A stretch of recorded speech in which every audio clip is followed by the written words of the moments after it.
नमस्कार, 5 के prime time में आप सभी का बहुत स्वागत है और मैं हूं आपके साथ अमनदीप। यूपी के चुनावी रण में सभी पार्टियों के दिग्गज योद्धा उतर चुके हैं। सत्ताधारी बीजेपी हो या फिर कांग्रेस या फिर मुख्य विपक्षी समाजवादी पार्टी, सभी ने विधानसभा चुनावों को लेकर पूरी ताकत लगा दी है। ऐसे में यूपी की सत्ता में काबिज होने के लिए पूर्वांचल काफी ज्यादा अहम है और यहाँ की 164 सीटें ही तय करेंगी कि प्रदेश में किस दल की सरकार बनेगी। इसलिए सभी पार्टियों का फोकस पूर्वांचल पर है। इसके साथ ही सभी बीजेपी की नजर बुंदेलखंड के उन सभी 19 सीटों पर भी है जिन पर 2017 में इस इलाके को क्लीन स्वीप किया गया था। ऐसे में बीजेपी के दिग्गज नेताओं के सियासी कार्यक्रमों का दौर पूर्वांचल और बुंदेलखंड में जोरों पर है। प्रधानमंत्री मोदी, गृह मंत्री अमित शाह और साथ ही खुद मुख्यमंत्री योगी आदित्यनाथ ने इसकी कमान संभाल रखी है। हाल ही में पीएम नरेंद्र मोदी पूर्वांचल एक्सप्रेसवे की सौगात देने पहुंचे थे और पीएम मोदी पिछले एक महीने में 3 बार पूर्वांचल का दौरा कर चुके हैं और अब 19 नवंबर को पीएम मोदी बुंदेलखंड के दौरे पर रहेंगे और पीएम मोदी इस दौरान बुंदेलखंड के लोगों को अरबों रुपए की योजनाओं की सौगात भी देंगे। साथ ही पीएम मोदी झांसी का भी दौरा करेंगे, जहां आजादी के अमृत महोत्सव के तहत झांसी जलसा उत्सव के समापन में शामिल होंगे। अगर बात करें 2017 के चुनावों की, तो पूर्वांचल की 164 में से बीजेपी ने 115 और बुंदेलखंड की सभी 19 सीटों पर कब्जा किया था। उत्तर प्रदेश की 403 सदस्यों की विधानसभा में बहुमत के लिए 202 सीटों की जरूरत पड़ती है। ऐसे में बीजेपी की नजर पूर्वांचल की जीती हुई 115 सीटों और साथ ही बुंदेलखंड की 19 सीटों पर है, यानी कि बहुमत के आंकड़े के 3/4 सीटों से ज्यादा बीजेपी ने पूर्वांचल और बुंदेलखंड से ही जीती थी। ऐसे में पश्चिम में किसानों की नाराजगी देखते हुए भाजपा ने उस सीटों को लेकर जो कमान है वो संभाल रखी है और साथ ही आपको बता दें कि पूर्वांचल, बुंदेलखंड और अवध क्षेत्र से भरने के लिए सभी राजनीतिक दल हुंकार तैयार हैं।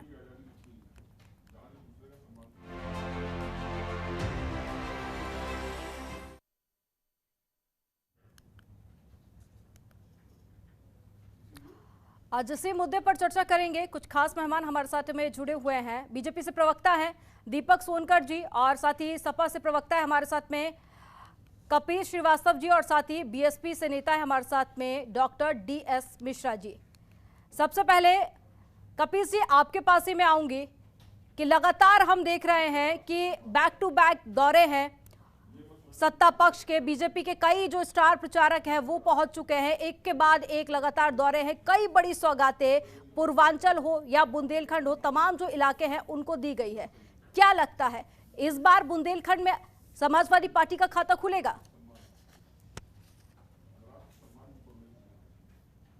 खाता खुलने की है ही नहीं। वहां तो समाजवादी पार्टी क्लीन स्वीप कर रही है, क्योंकि जो इन्होंने डबल इंजन की सरकार से विकास दिखाया था कि बुंदेलखंड को देंगे, तो इन्होंने तो बुंदेलखंड का पतन कर दिया। और अब जाते जाते 2 महीना पहले अगर आप कोई सौगात दे रहे हैं तो उसको आप पृथ्वी पर कैसे आप क्रियान्वित करेंगे, ये बताइए। और हमने जो बुंदेलखंड के अंदर पानी की बावड़ियां बनाई और उनके पानी के जो सूखा था बुंदेलखंड, उसको दूर करने की भरपूर कोशिश की। हमने स्पेशल बजट भी दिया बुंदेलखंड को और जिसके मार्फत ये विकास की योजना पहुंची। हमने बुंदेलखंड को रोजगार भी दिया और तमाम रोजगार की योजनाओं से जोड़ने का काम बुंदेलखंड को किया था। लेकिन भारतीय जनता पार्टी ने तो अद्वितीय रूप से बेरोजगारी प्रस्तुत की है और पहले से कहीं ज्यादा बुंदेलखंड का किसान आत्महत्या किया है। तो हम तो इस बात को कहते हैं कि ये किस तरीके की सरकार है कि जाते जाते लोग लुभावन चीज लेमन जूस खिलाने चली गई। तो इन्हें सोचना चाहिए कि जब आप 4.5 साल इनके और 8 साल मोदी जी के हो गए और बुंदेलखंड की सुध नहीं ली, तो ये जाते जवाते क्या लेंगे? तो ये सीधी सी बात है कि ये जानबूझ करके वादा कर रहे हैं और इनके वादे पर कोई भरोसा करने वाला नहीं है, क्योंकि इन्होंने जितने भी वादे किए कोमल जी आज तक पूरे नहीं हुए।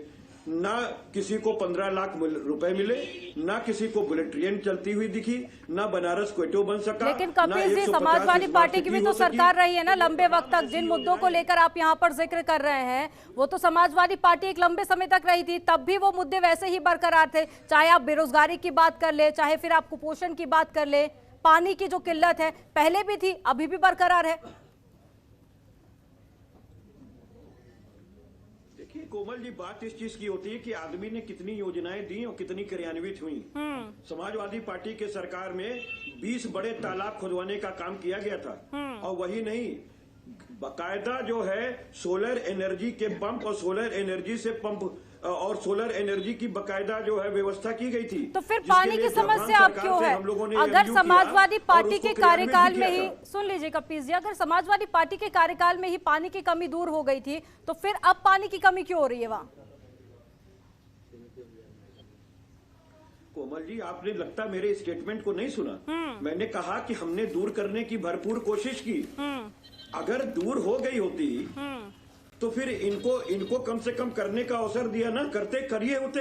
लेकिन आज भी तो ये नहीं कर पा रहे हैं। मुझे आप बताइए, इन्होंने क्या बजट दे दिया? ये इन्होंने तो कोई बजट दिया नहीं।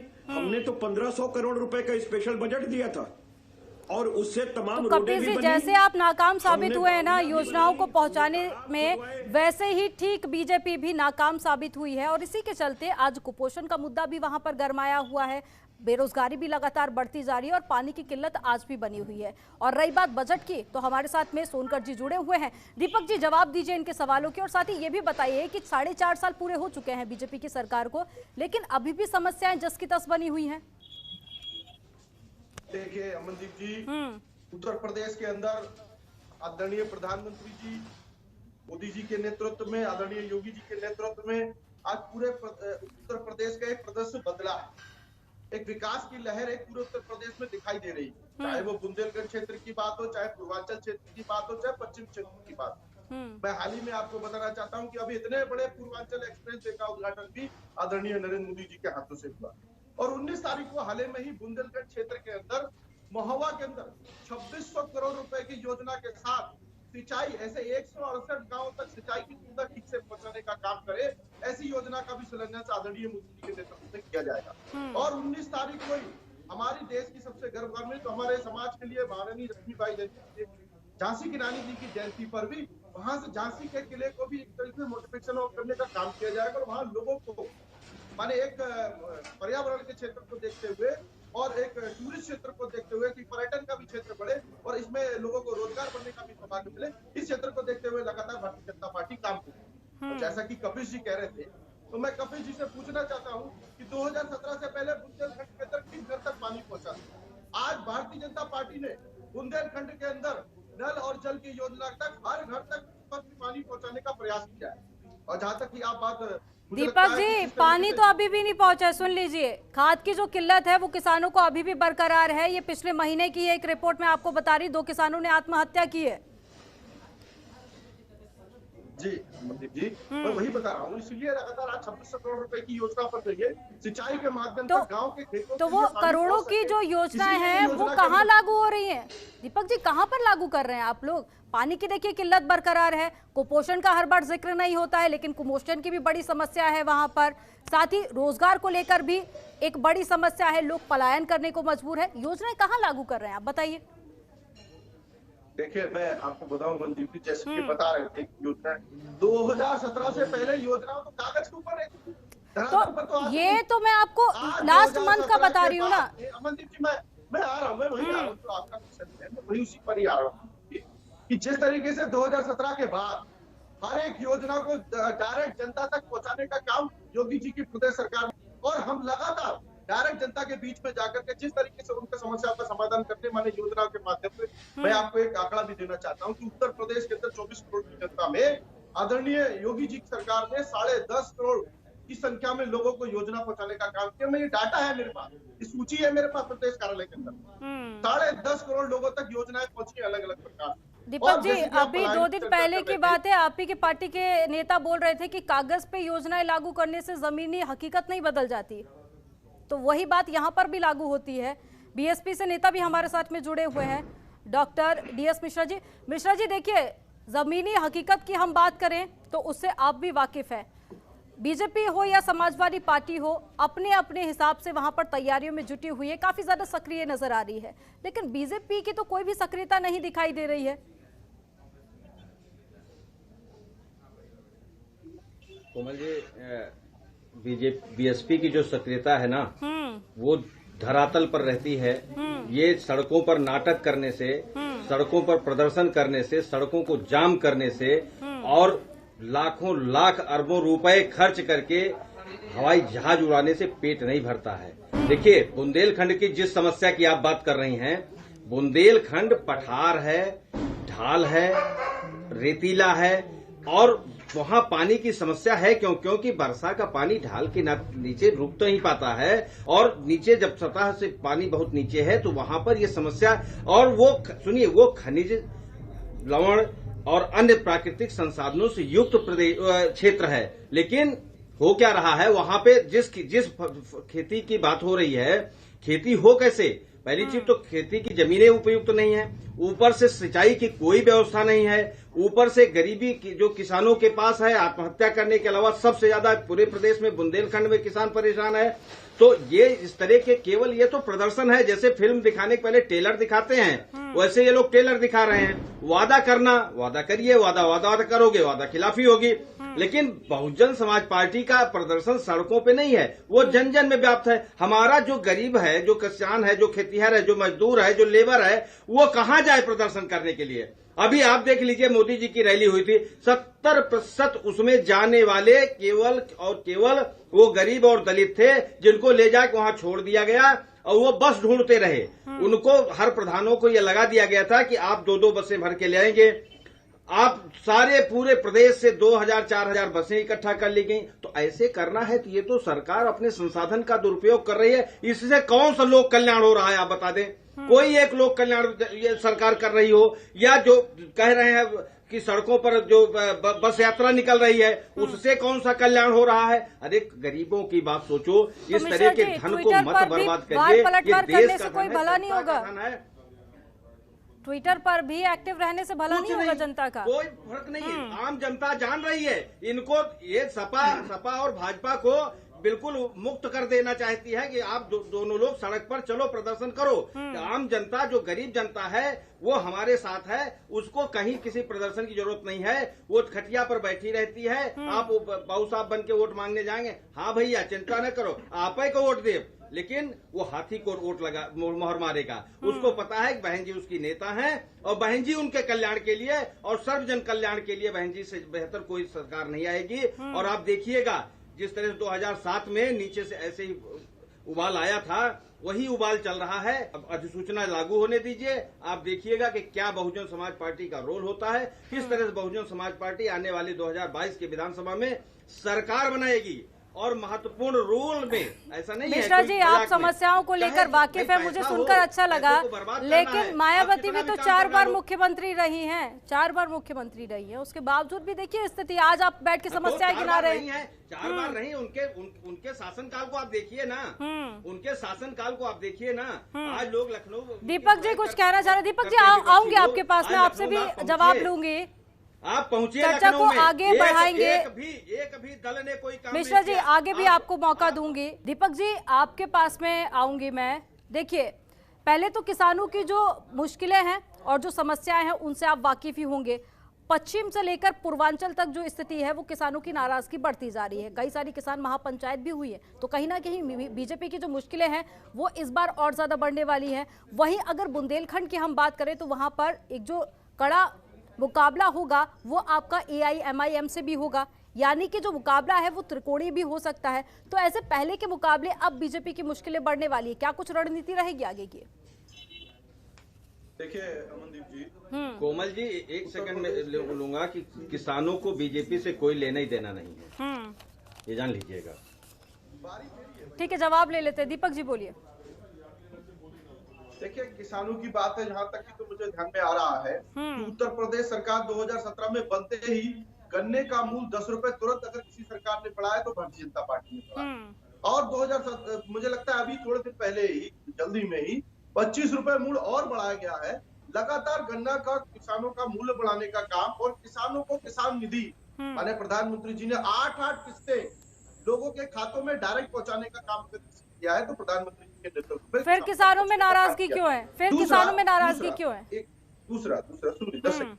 दूसरा ये है मनदीप जी कि लगातार किसानों का जो लोन का भुगतान है वो भी क्या, और लोगों का कर्जा माफ, किसानों का कर्ज माफ करने का भी काम भारतीय जनता पार्टी की सरकार ने किया है। और आदरणीय हमारे doctor DC Sharma ji DS Mishra ji बड़े सीनियर है, वरिष्ठ है, जहां की बात बता रहे थे कि गरीबों को कैसे योजना पहुंची भारतीय जनता पार्टी ने, और गरीब, दलित, शोषित, वंचित मिश्रा जी आपके पास में आऊंगी, आपकी आवाज हम तक नहीं पहुंच पा रही है। पहले दीपक जी की बात पूरी हो जाए फिर आपके पास में आऊंगी।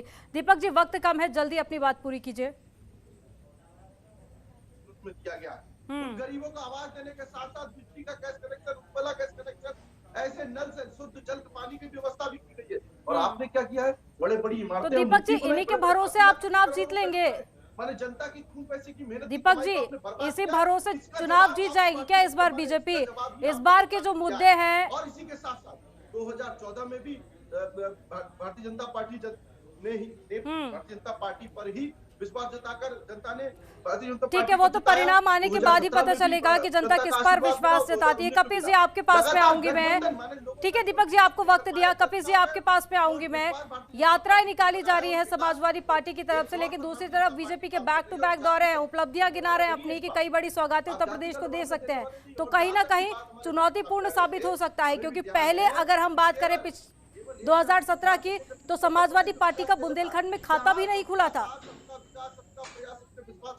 दीपक जी सुन लीजिए, आपकी बात पूरी हो गई, मैंने आपको वक्त दिया, अब आप सुन लीजिए। मैं आपको ये बता देना चाहता हूँ, हाँ आपका सुपड़ा पूरे उत्तर प्रदेश वो उनका टेप रिकॉर्डर ऑन हो गया है, वो नहीं बंद होगा। हिंदुत्व को माने राम जी का। अरे दीपक जी ये फैसला आप नहीं लेंगे, ये परिणाम आने के बाद में साफ होगा। दीपक जी बोलने का मौका दीजिए आप। दीपक जी प्लीज बोलने का मौका दीजिए। सूट बूट और झूठ की सरकार चल रही है। सूट बूट नहीं, इनको अगर सुनाई ही पड़ता तो ये किसानों की आवाज सुन लिए होते आज तक। ये किसानों को कर्ज तक न पहुंचाते। जिस कर्ज मिश्रा जी आपको वक्त दूंगी मैं, लेकिन कपिल जी की बात पहले पूरी हो जाने दीजिए। मिश्रा जी और कर्ज लेके आत्महत्या पर मजबूर है, बोलते हुए शर्म नहीं ये क्यों नहीं इस विषय पे सोचते हैं? किसान आपके खिलाफ उद्वेलित है, पूरा देश। अरे शर्म आपको आनी चाहिए। जब आप सुनना बंद कर दोगे तो शर्म किसको आएगी? झूठ बोल रहे हैं, झूठ बोलने बोलने वाले वाले शर्म नहीं आती है तो शर्म क्या आएगी आपको? आपको झूठ बोलते हुए शर्म नहीं आती? किसानों की लाश के साथ खेल रहे हैं, किसानों की लाश के साथ खेल रही है भारतीय जनता पार्टी की सरकार, और शर्म नहीं आ रही आपको? बैठ के किसान के हिमायती बने, 2000 रुपए देकर के जान लेंगे क्या? और आपसे ज्यादा तो समाजवादी पार्टी उनको पेंशन देती थी। हमारी तो डबल इंजन की सरकार नहीं थी, फिर भी 500 रुपए हर महीने हम लोग देते थे। अब सुनने का भी मादा रखिए, केवल झूठ बोलना आता है आपको। कपिल जी अपनी बात मैं पूरी तो एक कीजिए। बात स्पष्ट कह रहा हूँ कि हमारी जो विजय रथ यात्रा चल रही है, अमनदीप जी, जो हमारी विजय रथ यात्रा चल रही है, आपने कल देखा होगा कि 4:30 बजे सुबह वो लखनऊ पहुंची, 2:30 बजे बाराबंकी पूछी, और उसके बीच में कितना रात का समय गया। पूरा सैलाब चल रहा था पूर्वांचल एक्सप्रेसवे पे समाजवादी पार्टी के साथ। ये आपने देखा और अद्वितीय रूप से देखा, क्योंकि अब लोग इनसे थक गए। 15 साल से ये दूर बैठे थे। इन्होंने कहा कि डबल इंजन की सरकार होगी, चतुर्दिक विकास करके देंगे, और डबल इंजन की सरकार को उत्तर प्रदेश की जनता ने दिया सत्ता चलाने के लिए, चतुर्दिक पतन कर दिया उत्तर प्रदेश तो का। कपिल जी मौका तो आपको भी जनता ने दिया था ना, मौका तो आपको भी जनता ने दिया था। दे करके 100 बावलियां हम लोगों ने खुदवाई, और ये अद्वितीय रूप से नहीं तो इनको मौका दिया। बांधों का निर्माण केवल 4 वर्षों में कपिल जी आप समाजवादी पार्टी की उपलब्धियां गिना रहे हैं, बावड़ियां आपने खुदवाई, तालाब इन्होंने खुदवाई, लेकिन पानी की समस्या जस की तस बनी हुई है। की हत्या कराने वाली सरकार है। अरे ये तो महोबा के अंदर व्यापारियों की हत्या कराने वाली सरकार है। अपने पुलिस से हत्या कराती है, उसके बाद भगा देती है, और बाबा चूड़ी खनकाते हैं। ये आपके सामने है। तो ये क्या बुंदेलखंड की समस्या को दूर करेंगे? किसान इनके समय में आत्महत्या कर रहा है। एक भी बावलियां इन्होंने नहीं बनवाई, एक भी बांध इन्होंने नहीं बनवाए। 18 बांध हमने 14। तो कपिल जी फिर बार-बार जनता भारतीय जनता पार्टी पर ही क्यों भरोसा जता रही है? विधानसभा चुनाव के बाद में लोकसभा चुनाव भी हुए थे, वहां पर भी बीजेपी का प्रदर्शन ही बेहतर था। पंचायत चुनाव में बुरी तरीके से, डायरेक्ट चुनाव में ये हारे। काशी परिक्षेत्र की जहां मोदी जी को, देखिए सभी के चुनावी समीकरण अलग अलग होते हैं। एक आखिरी सवाल मेरा मिश्रा जी आपसे, देखिए अमनदीप, बहुत साफ बात है, ये चुनाव एक तरफा चुनाव है, और ये चुनाव सिर्फ समाजवादी पार्टी को सत्ता पर बैठाकर व्यवस्था परिवर्तन के लिए है, और एक संत और एक महंत, एक झूठ की सरकार चलाने वाले महंत को उखाड़ फेंकने की बात है। लेकिन मिश्रा जी देखिए, आप अब यहाँ पर मुद्दे गिना रहे हैं, लेकिन देखिए विपक्ष की भी कुछ जिम्मेदारी होती है। कहते हैं ना कि अगर सत्ता पक्ष अच्छी सरकार चला रहा है तो उसके पीछे कहीं ना कहीं विपक्ष का भी देखिए, महत्वपूर्ण सबसे बड़ा योगदान दुर्भाग्य होता है। कहीं ना देखिए, कहीं सपा का आप लोग भी सबसे बड़ा विफल साबित दुर्भाग्य, हुए हैं। जो जीतने के पहले विजय रथ यात्रा निकाले, हाँ, अमनदीप जी इस बात को सोचिए, जो जीतने के क्या लड़ने के पहले विजय रथ यात्रा निकाले, या तो उसका अहंकार है या तो मत भ्रष्ट है। दूसरी चीज सुनिए, जो बीजेपी आज कह रही है हम कर्जा माफ करेंगे, ये बीजेपी कर्जे के लिए किसान को क्यों मजबूर कर रही है? किसानों को आत्महत्या के लिए क्यों मजबूर कर रही है? आखिर ऐसा कोई संसाधन क्यों नहीं है करने की सोची? आज इनको क्यों याद आ रहा है? आज इनको भाजपा को क्यों याद मिश्रा जी, आ रहा कपिल है? जी, देखिए मेरे पास समय की कमी है। मैं आप सभी का धन्यवाद करती हूँ कि आप इस खास चर्चा में हिस्सा बने और अपनी अपनी बात आप लोगों ने रखी। तो राजनीतिक पार्टियां हर एक मुद्दे को लेकर राजनीति जरूर कर रही हैं, लेकिन वहीं दूसरी तरफ जनता मुद्दों को लेकर काफी ज्यादा परेशान है। कई सारी समस्याएं उनके सामने हैं। अब चुनावी माहौल है तो जनता तक नेता पहुंच रहे हैं, अपनी अपनी बात रख रहे हैं। लेकिन अगर बात विकास की करें, बुंदेलखंड या फिर पूर्वांचल की समस्याओं की करें, तो कई दशक बीत चुके हैं, लेकिन उसके बावजूद भी जो समस्या है वो जस की तस बनी हुई। अब देखना ये काफी ज्यादा अहम होगा कि किसकी सरकार उत्तर प्रदेश में बनती है और समस्याओं का निराकरण कब तक होता है। तो फिलहाल इस डिबेट में इतना ही। आप देखते रहिए जनतंत्र टीवी। नमस्कार। खबरों के निष्पक्ष विश्लेषण के लिए सब्सक्राइब करें Jantantra TV and press the bell icon. Never miss any update.